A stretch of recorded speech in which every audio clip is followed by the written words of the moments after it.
Hey everybody, my name is Rydo, and today we are starting Enslaved Odyssey to the West, which is a futuristic retelling of one of the classic four novels of China, The Journey to the West and the Monkey King, which most people have probably seen even in outside of China, particularly the Western world.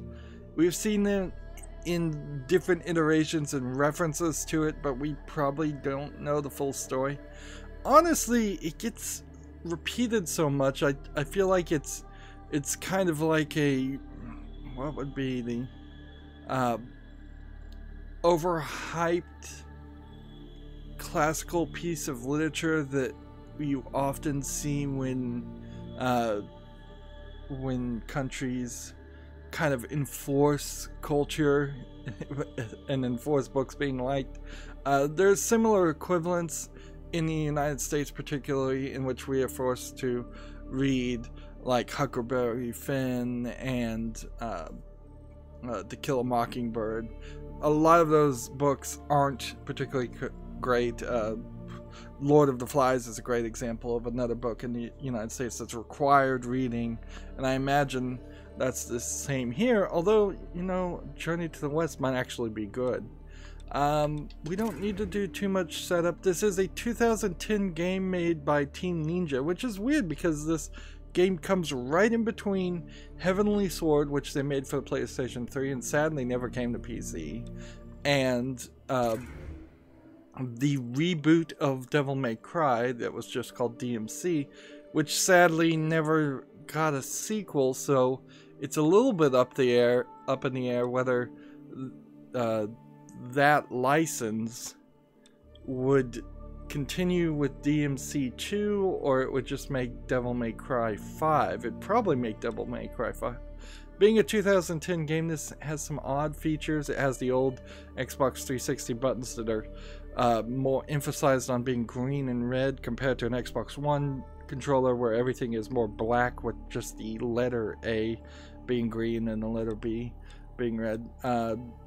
Invert axes are fine, but most games don't invert the x-axis, and turning off vibration is an unnecessary function. Like, they weren't even sure if vibration in the controller would be one that interesting. Subtitles, we're gonna have those on. I think I have the audio set just fine. This is very weird that this story is set in the future, because it could probably very easily have just been set in the past and been a direct ripoff of A Journey to the West, but okay. And since this game is between Heavenly Sword and DMC, you would assume that since both of those games were fast-paced action games with big combo systems, that's what we're going to be playing. But actually, this is, from what I've seen, more of a combo system. No, it's more of a platformer. Resolution by default was not at 1080, but we got there just fine. Graphics by default were at low, so on first launch this looked pretty bad. VSync for recording reasons I turned off. Motion blur for both of these instances I've turned off just because I don't prefer motion blur myself. I really don't like that as a feature. I don't know why anybody would like that. And since I have the definitive edition or whatever that it's called, there is this prequel DLC, but since it was DLC, it came after the main game. So I think it's only right to play the main game and then play the story that will be a prequel. And then there's two outfits, like, so very early days of DLC where you'd actually pay for outfits. Nowadays in 2017, this will probably air in 2018, I think outfits like this would probably not even be DLC. They'd be like loot boxes and there'd be a bunch more. Or maybe we'll stop doing that pretty quickly. There's a lot of backlash. Well, that's more setup than really is necessary. The game is not really giving us any setup. You may notice we're looking at this reflection on the left of a lady That's not even the main character that we're gonna play as. She's kind of the sidekick character, although she's gonna be kind of in charge too, from what I've understood.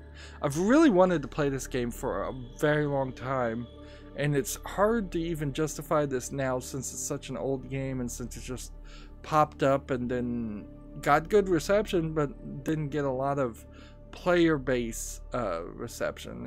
It got critically acclaimed well, but then not that many people played it. Never a sequel's never thought to be made. Team Ninja hasn't made any sequels, and they've just slowly worked themselves into being an independent studio, which they weren't before. And so in between a lot of games like this that they wanted to make, they often had to work on things like Disney and Infinity and just to pay the bills. So their latest game, Hellblade: Sesuna's Sacrifice, is where they want to be now, doing a shorter independent game that has high quality graphics. And even now I think we're going to have pretty high quality graphics for a 2010 game. Let's go ahead and begin and start with that. We'll probably get a good cutscene. New journey. Now here's an issue. There are achievements for beating this game on hard, but I don't ever play games on hard. So, and I know this game's not super long, but I don't know if I can change the difficulty later either. So let's just go with normal and be done with it. Normal is normal. A lot of times I will even go to easy if I know it's going to be like a first-person shooter game or something that has a higher standard of that. But I think for this, I'll just play it on normal. If I want to come back and play it on hard, I might replay this game at some future point in many years.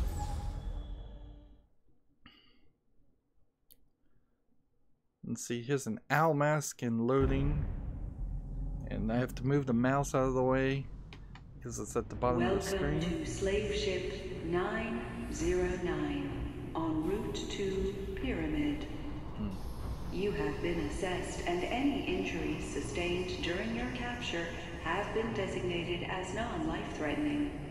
Remaining journey time is estimated at 16 hours. So this is the main character.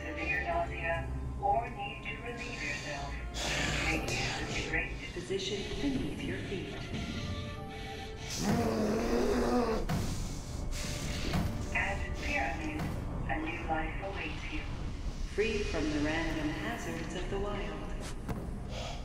Compliance will be rewarded with Safety and sustenance. Non-compliance will be rewarded with pain. That's a funny way to phrase that. temperature critical. Structural integrity 30%. Alert. Hull breach. He's swinging his arms like he can't extend them further. In a weird action. So there's Hacker Girl that escaped, and then there's Brute Force Guide, who's the main character, who's Monkey, basically the Monkey King from Journey to the West. I'm not super familiar with the Journey to the West of a story, just the general basics. Similar things have been in cartoons. Dragon Ball and Dragon Ball Z take those ideas. The turning is not super smooth. Let's hit some buttons and see what we can do. Right now, nothing as far as attacking. He'll almost certainly end up with a staff. And this camera angle and the other camera's a little crazy. Look, I can find a way to hurt myself. So, we start with this idea. First thing we're being taught is we can jump, but also you can't fall, so good to know. This is not going to be a super difficult platforming game at this rate. I think the worst part about it is the fact that this game was designed to be at a low resolution, probably 720p or lower for an Xbox 360 release. And wow, I'm getting very convenient kills here. Combat mechs activating. Is that a human crawling out of that, or what? Like, we don't know what the outside world is. Yeah, I guess those are hands.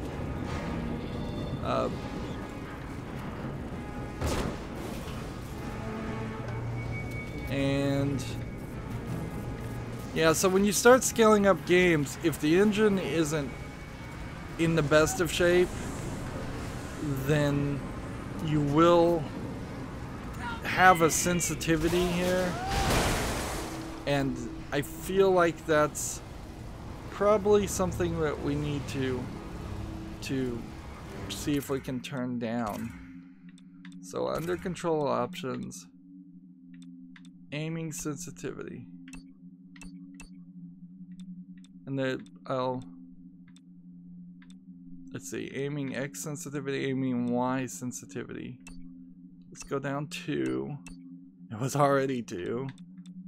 And see if that maybe makes it a little bit smoother of an action. I'm playing with the Xbox One controller, so yeah, that may even be a little too insensitive. But no, that does feel a lot better. You can see now a little less herky-jerkiness in it. So yeah, you bring up the resolution to maybe double what it originally was supposed to be, and then all of a sudden you need to reduce the amount you move when you press left and right, or the camera moves when you press left and right. So we kind of have these bad guys that take people and enslave them, so hull breach. Like, Alert. Hull breach.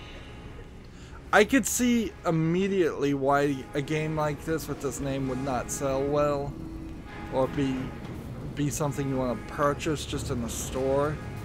The United States in particular has a very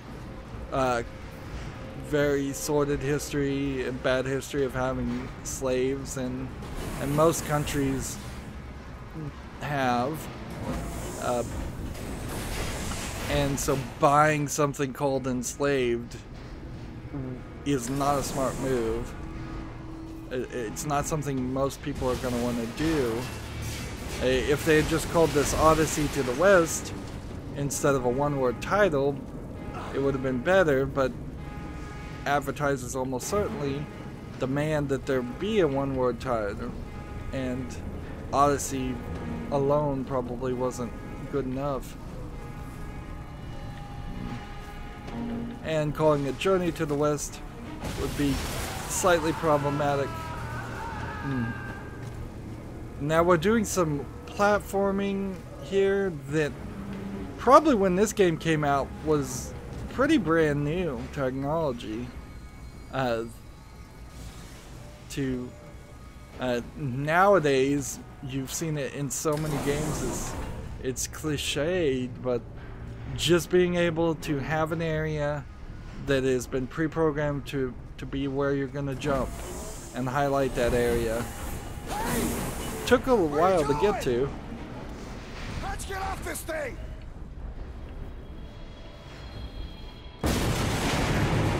And there seems to be people besides the bad guys that seem like they were just living their lives.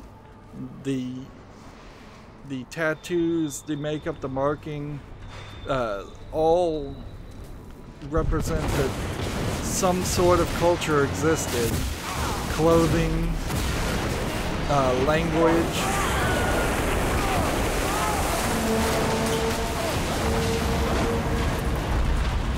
And we are, again, this would have been new technology right when this came out. Climbing up a side and walking in the fire and taking damage. Like, this is exactly what you see in things like Uncharted and Tomb Raider eventually adopting and having. A-graded slaves report to escape pods. Escape pods. Slaves rated B and below Now you're talking. await further commands. Wow, they're even raiding the slaves.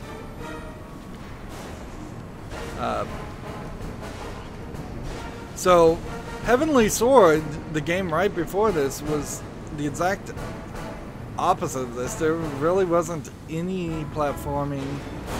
So, you can really see Team Ninja as a newer company was trying to learn new things and do different things. And they've kind of kept that as their goals, to do the things they want to do and learn new things and do things that are different instead of just constantly making iterations on the same thing.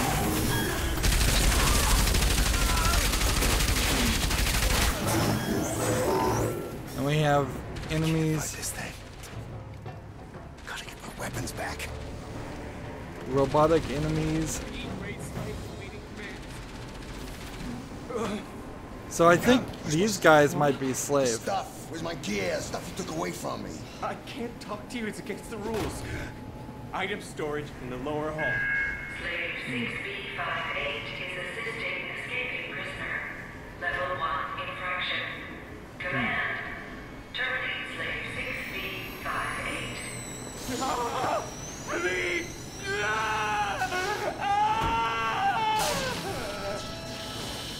Termination complete. So it almost feels like maybe there's a AI or computer that's running the show here. Escape pod 8 launched. 7 pods remaining. So I have to really applaud this story for introducing a bad guy that you can love the hate. At least I can get my gear back. This guy seems also unnaturally strong.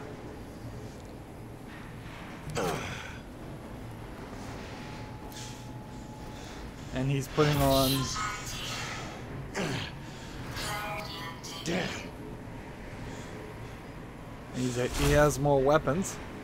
And there you have your Monkey King ability to use a staff. Usually can fly on like a Nimbus cloud too. If this all sounds like Dragon Ball, that's because it's all from the same story. There, of course, is an irony in the fact that a Japanese anime leaned heavily on ripping off the Chinese story and succeeded very well with it. Alright, so I think now the idea is I can hit X to swing my staff. There we go. Come on. And now I'm just going to run. And this is more just dodging bullets. Press Y with the powerful attack and X with that. So there is a little bit of combo fighting in here. That does make some sense. Like it would be a little odd for Team Ninja to not have that. But that was pretty much all that Heavenly Sword was. Combat mix. At least they're not active. I really think it's a shame that Heavenly Sword never came to PC, but it was, I believe, paid for and published and licensed by Sega, and Sega only cared about it being on the PlayStation 3 as an exclusive, and Sega still has yet to really care about games coming to PC. right trigger to attack or to combo.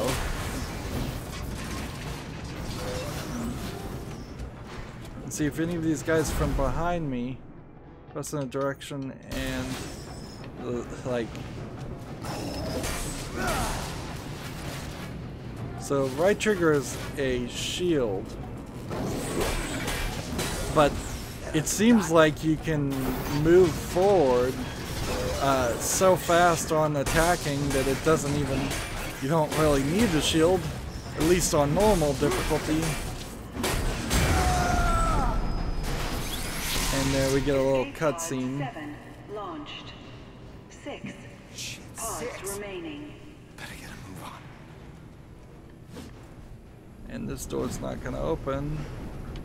So we gotta figure out if there's a button here that will push a button. I guess not. So, am I missing something?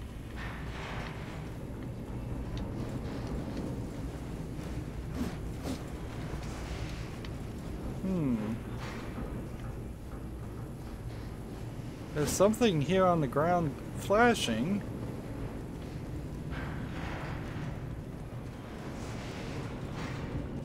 Maybe I got turned around and maybe I'm supposed to be going this way.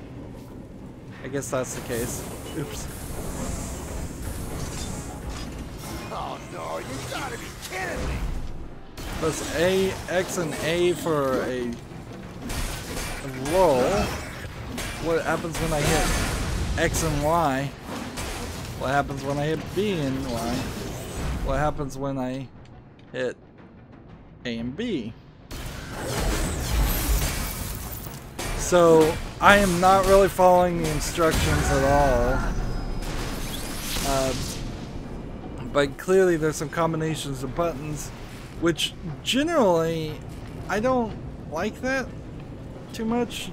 Pushing 2 or 3 buttons, particularly if the buttons are awkward. Like hitting A and Y almost requires that you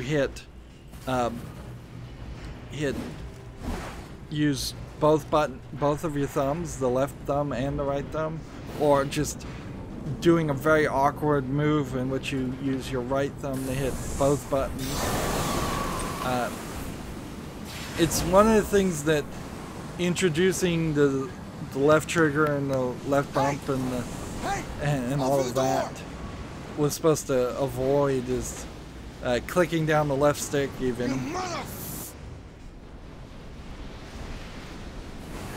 She can't even hear him, but she's certainly not helping him either. This story so far feels like you could easily have introduced a memory loss element to this, like having the monkey lose his memory and then having the slightly questionable lady tell him what to do and how to behave would be the typical cliche way of doing something like this. Why are these robots even bothering to kill me if the ship is going down? If I hold down B, nothing happens. If I hold down Y, nothing seems to do anything. But boy, does this camera like to get in the wrong place. Like basic programming mistake here, I would say. And it's a little strange that you'd be able to hang on what look like just power switches. Like, and I assume the game is not going to be so cruel as to allow me to jump somewhere where I'm not supposed to be. And I assume that was a cutscene to give you the like autosave point and tell you you've made progress. Some of these jumps are just barely far enough. Hey, and we just flew into the Statue of Liberty. And set it on fire. Look at his chest and how pixely that was. I gotta get to one of those pods. Am I supposed to be going this way? I guess not. I guess maybe these arrows are telling me. Pod 4 launched. 3 pods remaining. BDUs. And it seems like the story will end with us ending up in the same pod as the lady. But if there's not more reason to stay together, then the whole story we're going to be under constant threat of being attacked so that we don't separate. Or she's going to realize that it's safer to have us around. It's interesting, certainly, to have you just fly through New York, because New York is a very detailed area. So just the extra effort to animate it is a little bit of more effort than you probably should spend. Jump here, jump here. Slightly hard to see where I'm supposed to go. Escape pod 2 launched. Warning. 1 pod remaining. One pod remaining. Warning. 1 pod remaining. Oh, come on. Come on, you idiot. Move it. Warning. Come on. At a certain point, if they're in Manhattan, they'll be over some rivers, so if you could time it right, you might be able to jump into one of those rivers. This looks amazingly good for its age, for a 7-year-old game, but there are some points where it looks a little pixely, and of course this is an out-of-engine cutscene.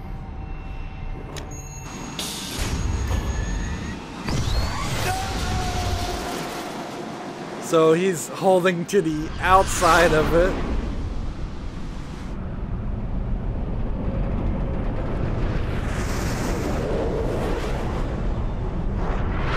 Yep, it definitely feels like there's a robot takeover in this future.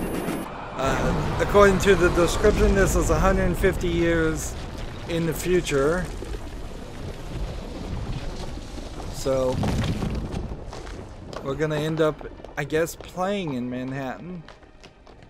I kind of thought that we might end up in a fantasy place. And where's the pyramid? Where's 16 hours flight from Manhattan that would be a pyramid? I guess it could be anywhere if it was just a pyramid being built. Or it could be like the Luxor in Las Vegas. That very possibly could be a 16-hour flight depending on how fast that ship was going. Or, you know, it could have been the pyramids in Egypt. Almost certainly we're going to end up in the pyramid at some point. At least one would think that's where this is going to go, is that we'll be put on this journey to free all the slaves. Yeah, there's a lot of weird tessellation of polygons on his skin. I think those scars just don't animate right. Oh, God, my head feels like it's ripped open. It's the headband. What? The slave headband. The one I fit on you. She put it on him? You put this on me. Let me explain. Get this thing off, or I'm gonna rip your head off. No. No? You think I'm screwing with you? You man, stop!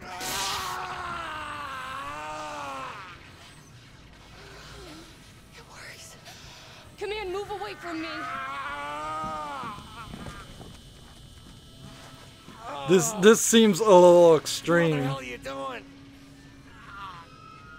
You'd think command stop Headband. So it could be activated by would my tell voice it to command. stop doing whatever it was doing. Activation triggers a systemic pain response. It's what controls the slaves. I'm gonna kill you. You can't. If my heart stops beating, for any reason, the headband will discharge a lethal dose. And you can see in her shoulders too, it's like a low If polygon. I die, you die. It doesn't look terrible, but you could probably do a patch to this game and make it look better. Why? I need your help. There's a lot of detail in the skin It's about 300 miles from here. that could be improved. If slavers don't get me, Max will. That's the deal. Get me back to my home and you can go back to yours.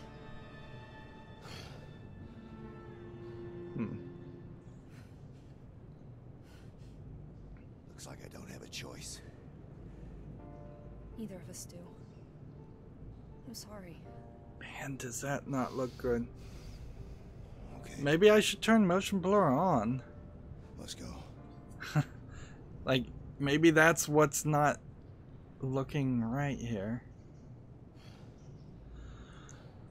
I guess we'll try that. Like, Command, stay with me. so, just as an evil negotiating technique, I would say you would have asked him first and then revealed that you put the headband on them. And honestly, you would have lied about the headband and said that the bad guys put him on him, but he can't take it off. What the hell is all this stuff I can see? I've hacked the headband to give you visual feedback. It's patched into your shield system and my biometrics. And your voice? It's like it's inside my goddamn head. It is. We have a continuous audio link now. Great. Now, it's an argument I have said several times, so I don't want to repeat it too much, but clearly this is yet another example where they were unwilling to let you play as a female character. Like, this story would have worked, at least up to this point, just as well if you got rid of the direct reference to the Monkey King and the Journey to the West and just had you play as this lady alone. But the game and the people that make games keep getting feedback from younger kids or whoever they keep getting feedback from that tell them that they just don't, games don't sell if you play as a female character, and you can't even play as that. So, like, some things I want to do before we wrap up here is, if I turned on motion blur and motion blur pause,